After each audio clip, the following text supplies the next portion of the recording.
All right, let's talk about observability. It's a term you hear all the time, right? But it's way more than just another buzzword for monitoring. It's really about being able to understand the complex story that's happening inside your systems, especially when things start to get weird. You know the feeling. You're looking at your dashboard, and it is a beautiful, beautiful sea of green. Everything looks perfect. Latency is down, success rates are up, but your support channels are on fire. Users are complaining. Something is clearly broken. That gap, that incredibly frustrating disconnect between what the numbers say and what people are actually feeling, that's the exact problem that observability is designed to solve. To really get our heads around this, let's actually step away from the code for a second. I want to tell you a quick story about something I call the runner's problem. It's a really simple way to see how focusing on just one, seemingly perfect number can lead you completely down the wrong path. Okay, so picture this. We have a runner. His goal is simple, it's a good one. He wants to improve his health. He does his research and decides that Zone 2 training is the way to go. You know, that steady, consistent effort over a long period? So, to track his progress, he hones in on a single metric, his pace. He figures out that to stay in that perfect Zone 2, he needs to run at a steady 7.5 kilometers per hour. That's it. That one number becomes his entire world, his North Star. He gets a fancy new watch, and all that matters is hitting that number. And at first, it seems to work. He's hitting his target every single run. But a few weeks in, something just feels off. His watch gives him a green checkmark every time, 7.5 on the dot. But he feels awful, totally exhausted. And this, right here, is the key moment. Because if the user, in this case the runner, is having a bad experience, the metric doesn't matter. The user's experience is always the ultimate source of truth.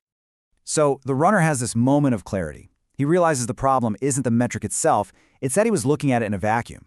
He was totally obsessed with the what, his pace, and he was completely ignoring the why, all the other stuff going on around his runs. He needed more data. He needed the full picture. And this slide just nails his aha moment. On the left, you've got what he was measuring, that one lonely number.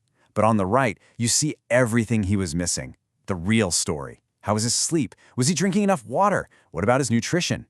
All of a sudden, that 7.5 kilometers per hour is just one tiny piece of a much, much bigger puzzle. So the lessons from our runner are super clear. A single metric, even if it looks perfect, can be totally misleading. To actually understand what's going on, you need context. And that's the core idea here. We're not just trying to measure stuff. We are on a mission to understand why things are happening.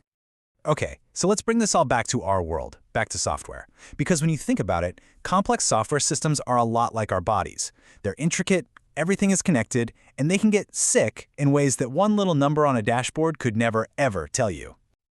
This should look pretty familiar, right? On the left, there's our what, the green dashboard metric. Our API latency is under 200 milliseconds. Amazing. But on the right, there's the why, the painful reality our users are facing. The what looks great, but the why tells us the system is actually in a whole lot of trouble. And this brings us right to the definition of observability. It's not about having a dashboard for every possible thing that could go wrong. It's about having such rich, high-quality data coming out of your system that you can ask completely new questions, questions you didn't even know you'd need to ask, and get answers without having to write and ship new code. So how do we get this rich context? Well, it usually comes down to three key types of signals. You'll often hear them called the 3 pillars of observability.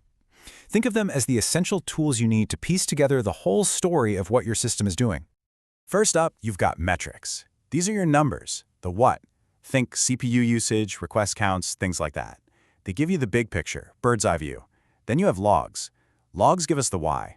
A log is a super detailed message about one specific thing that happened, like, hey, this user failed to log in. And finally, we have traces. Traces tell us where a request went, mapping out its entire journey as it bounces between all of your different microservices. Okay, theory is great, but let's make this really concrete. We're going to use a super simple dice game to see how these 3 signals work together. The rules are easy. You roll a die 4 times. If you roll a 1 on any of those rolls, you lose. Any other result, you win. Simple. So let's say we play this game thousands of times. The first thing we look at is our metric, the overall win-loss rate. And this chart shows us we're losing a little more often than we're winning. So this tells us what's happening, but it gives us absolutely zero clue as to why a specific game was lost. Okay, but now let's zoom in and look at a trace for one of those losses. This table shows us the whole story of that single game. Roll 1 was a 3, we're good. Roll 2 was a 5, still in the game. And then, aha! There it is. Roll 3 was a 1. Boom. We instantly know exactly where the problem was and why this game ended in a loss. And that is the absolute magic of this.